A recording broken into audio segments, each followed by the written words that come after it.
Sun Culture, le rendez-vous culture des actrices et acteurs de la région.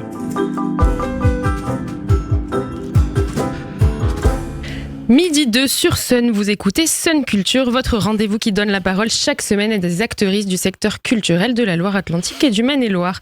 Aujourd'hui, direction la Cité des Congrès de Nantes pour un événement incontournable de la vie nantaise, le festival Tissé Métis. Pour en parler aujourd'hui avec nous, Cyril Prévost, bonjour. Bonjour. Vous êtes le directeur adjoint du festival qui célèbre cette année sa 33e édition. La première édition avait vu le jour en 1993, dans un contexte politique tendu autour des débats sur le droit du sol et les lois Pasqua. Cette nouvelle édition, elle se centre justement autour du thème de la nationalité française et du droit du sol, dans un contexte politique national qui n'est pas si éloigné de celui de 1993. J'imagine que vous avez aussi fait ce constat. Qu'est-ce que ça vous inspire ? Est-ce que c'est pas décourageant de se rendre compte de ça ? C'est vrai que au bout de 30 années, un petit peu plus maintenant, de constater qu'il peut y avoir encore des remises en cause, notamment sur la question du droit du sol, nous questionne, et c'est justement cela, notamment un certain nombre de déclarations politiques qui ont pu avoir lieu en octobre dernier, et régulièrement, on va dire, sur les grands médias nationaux, en disant oui, et pourquoi pas le droit du sang, enfin de réinterroger en permanence cela. Donc, comme vous l'avez très bien et très justement précisé, nous on a basé notre première édition de 1993, entre autres, pas seulement, mais entre autres sur la question des lois Pasqua, dites des lois Pasqua sur l'immigration. Et effectivement, il y a une espèce d'effet miroir 30 ans après, 33 ans après, sur ces questions-là. Donc on a voulu remettre, comme on dit familièrement, on a voulu remettre le couvert sur ces questions-là, parce que il y a beaucoup de choses à dire et à exprimer pour le public. Oui, et donc remettre le couvert, mais pas seulement grâce à cet événement du 13 décembre, puisqu'il faut rappeler que Tissé Métis n'est pas qu'un festival, c'est aussi une association qui mène des actions tout au long de l'année. Est-ce qu'on peut représenter un petit peu quelles sont les grandes valeurs défendues par Tissé Métis et quelles actions est-ce que vous défendez tout au long de l'année ? Oui, tout à fait. D'ailleurs, c'est le festival qui est né en premier comme action véritable de Tissé Métis. On est devenu association en 2003 et justement par rapport à la secousse, notamment des élections présidentielles de 2002, où Jean-Marie Le Pen, donc la tête de pont du Front National à l'époque, était arrivé au second tour. On a dit non, il faut continuer. Donc nos actions, elles s'articulent depuis ce temps-là, on va dire. D'abord dans des actions dans les quartiers populaires, d'avoir une attention toute singulière par rapport à nos concitoyennes et concitoyens qui vivent dans ces quartiers-là, qui travaillent. On a beaucoup de salariés qui vivent dans nos quartiers populaires. C'est pas que des effets de délinquance ou autres qui existent, malheureusement, mais se rappeler que chacun se rappelle que dans ces quartiers, il y a des gens qui bossent, qui travaillent, il y a plein de salariés, et il y a des cohabitations interculturelles justement qui parfois sont très enrichissantes, d'autres fois ça coince un petit peu. Donc nous, on est sur ces questions-là du vivre ensemble, de la lutte contre les discriminations bien évidemment, liées justement aux origines culturelles, aux lieux d'habitat et souvent au nom de famille, et dans un cadre qui est plutôt dans le cadre de l'emploi pour nous, puisque Tissé Métis est né au sein d'un intercomité entreprise qui s'appelait à l'époque la CNR, c'est Sésame aujourd'hui. On parle bien sûr de comité socio-économique aujourd'hui. Et donc nous, on a développer très fortement ces questions-là autour des discriminations à l'emploi et au stage, notamment pour les jeunes gens.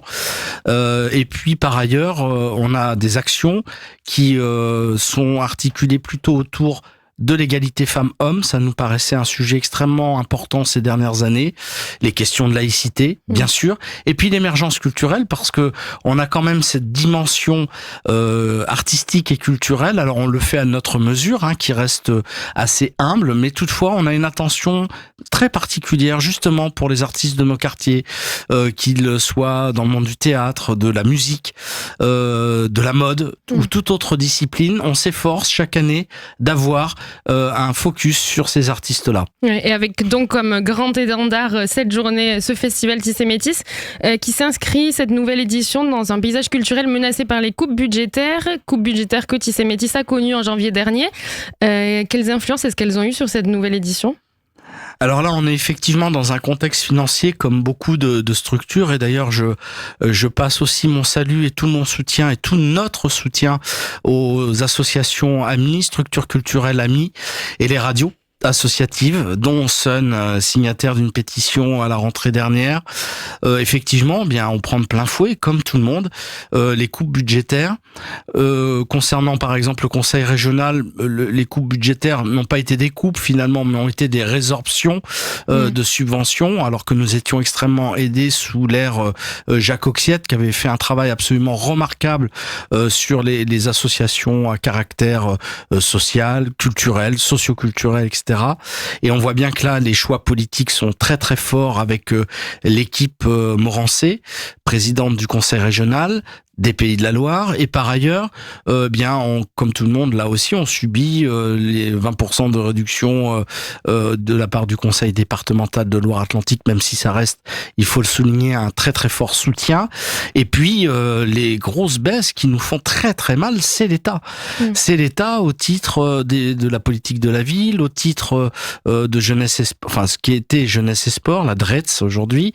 Voilà, là, on se fait vraiment bousculer très très fortement, alors qu'on estime qu'on est dans des politiques publiques. Et d'ailleurs, cette reconnaissance vient très clairement par la ville de Nantes et par Nantes Métropole, qui sont des soutiens extrêmement affirmés pour nous. Heureusement, parce que je pense que la clé serait à ce jour sous la porte. Mais c'est des coupes qui ont vraiment pesé sur la programmation de cette année ? Vous avez eu des choix à faire ? Alors pas tant sur la programmation, on est plutôt sur les ressources humaines, c'est-à-dire nous étions une équipe de 6 salariés, aujourd'hui nous sommes 4, nous n'avons pas pu recruter, plus nous souhaitions avoir un alternant avec nous en termes de communication notamment, et d'activer un petit peu les réseaux sociaux, type influenceur, c'est ce qu'on recherchait, ou influenceuse d'ailleurs, et l'alternance, on a été obligé d'abandonner le recrutement, nous n'avions pas les moyens. Donc moins de salariés, et ce qui me permet aussi de faire un petit focus sur l'essentialité des bénévoles, parce que Tissémétisme marche aussi beaucoup, fonctionne beaucoup grâce aux bénévoles. Voilà, ça nous permettait aussi de le dire. On va se pencher maintenant sur la programmation et des sujets un peu plus festifs. La programmation, elle se découpe en plusieurs parties. Alors de 15h à 1h du matin à la Cité des Congrès, il y aura des temps d'échange et de débat, des concerts et des spectacles fléchés spécialement pour les familles. Pour ce qui est des moments d'expression et de réflexion, ils se feront autour du thème la nationalité et le droit du sol, comme on le disait tout à l'heure. Quels sont les rendez-vous qui vont nous permettre de réfléchir autour de ce sujet ? Alors, on a plusieurs temps, effectivement. Alors, j'invite les auditrices et les auditeurs de Sun à nous rejoindre un petit peu avant 18h, parce que on a un temps fort, un peu surprise, justement, autour de ces thèmes-là, dans la grande halle de la Cité des Congrès, de 18h à 19h, avec tout un tas de surprises, d'animations. Alors, des choses un peu plus légères, parce que les thèmes sont quand même pas faciles, il faut le reconnaître, mais en même temps, on peut les traduire aussi par des temps plus heureux, plus festifs, parce que c'est quand même Tissé Métis la fête. Et puis bien sûr des débats en salle de sang, notamment un débat avec Loïc Bourgeois, qui est avocat au barreau de Nantes, et Emmanuel Blanchard, qui est professeur d'histoire et spécialisé d'ailleurs sur le fait migratoire à l'université de Cergy-Pontoise. On a un plateau radio aussi avec vos collègues de Pop Média. On retrouvera Loïc Bourgeois, mais aussi des paroles de militants, qui sera en condition du live sur la mezzanine de la Cité des Congrès. Et puis tout un tas de petits modules tout autour, donc des militants de la LDH avec des habitants des quartiers qui ont créé des petites scénettes de théâtre avec un débat derrière, des jeunes de ville simplement qui ont fait une vidéo sur ce sujet-là et qui vont diffuser, c'est un 12 minutes et puis un petit débat derrière, enfin, etc., etc. Donc partout, le thème sera abordé. Tissé Métis a produit également des expositions pour aussi donner de l'information, puisque même nous, en interne, on se rend compte qu'on n'est pas tout à fait au point, toujours sur les conséquences des lois dites Darmanin, et ensuite des requêtes qui avaient été données par l'ancien ministre de l'Intérieur Retailleau, et qui vient complexifier les affaires pour nos compatriotes, on peut le dire d'ailleurs, étrangers, ou qui ont la double nationalité. Oui, donc de quoi être au point sur ces sujets. On n'oublie pas les moments musicaux du samedi soir, une programmation qui propose des figures à la renommée nationale, mais aussi, comme le veut l'ADN de Tissé Métis, des artistes artistes locaux. Qui seront les artistes présents ? Alors bien sûr, on a toujours le choix de locomotive avec Oldelaf cette année pour de la chanson française humoristique. Fada Freddy aussi, qui désormais reconnu même au niveau international, voilà, sur une proposition artistique qui lui est assez caractéristique autour des voix et des percussions corporelles et autres compositions. Et puis on finit, vous parlez des artistes locaux, Sami Fati, que nous avions accueilli il y a une dizaine d'années. Il était tout jeune artiste émergent à l'époque. On est ravis de l'accueillir avec le Trans Gnawa Express pour finir la fête dans la grande halle. Et puis un clin d'œil quand même sur la salle 800 avec Daphné Kritaras, qui est pour nous une artiste très symbolique aussi, à la fois franco-grecque, qui peut chanter en turc, en kurde, etc. Enfin bon, voilà, qui s'est approprié le répertoire de la mer Égée dans des conditions plus trad-actuelles, on va dire. Donc voilà, une belle programmation pour toute la famille.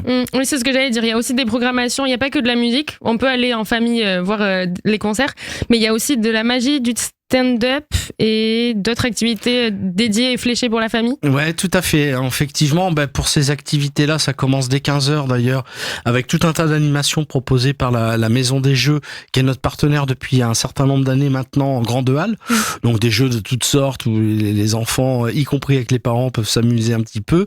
On a d'ailleurs à cet effet un espace plus cocon, on va dire, dans la salle 300 de la Cité des Congrès, qui dès 15h15 ouvrira ses portes pour les plus petits, les 0-6 ans on va dire, 0-7 ans, avec une programmation assez éclectique.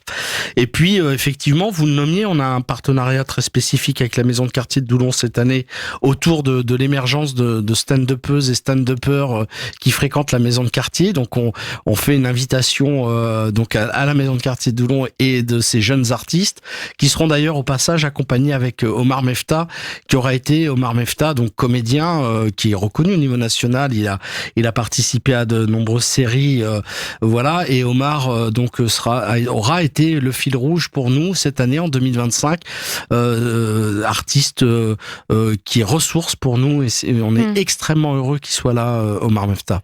Et de quoi contenter tous les publics et tous les goûts.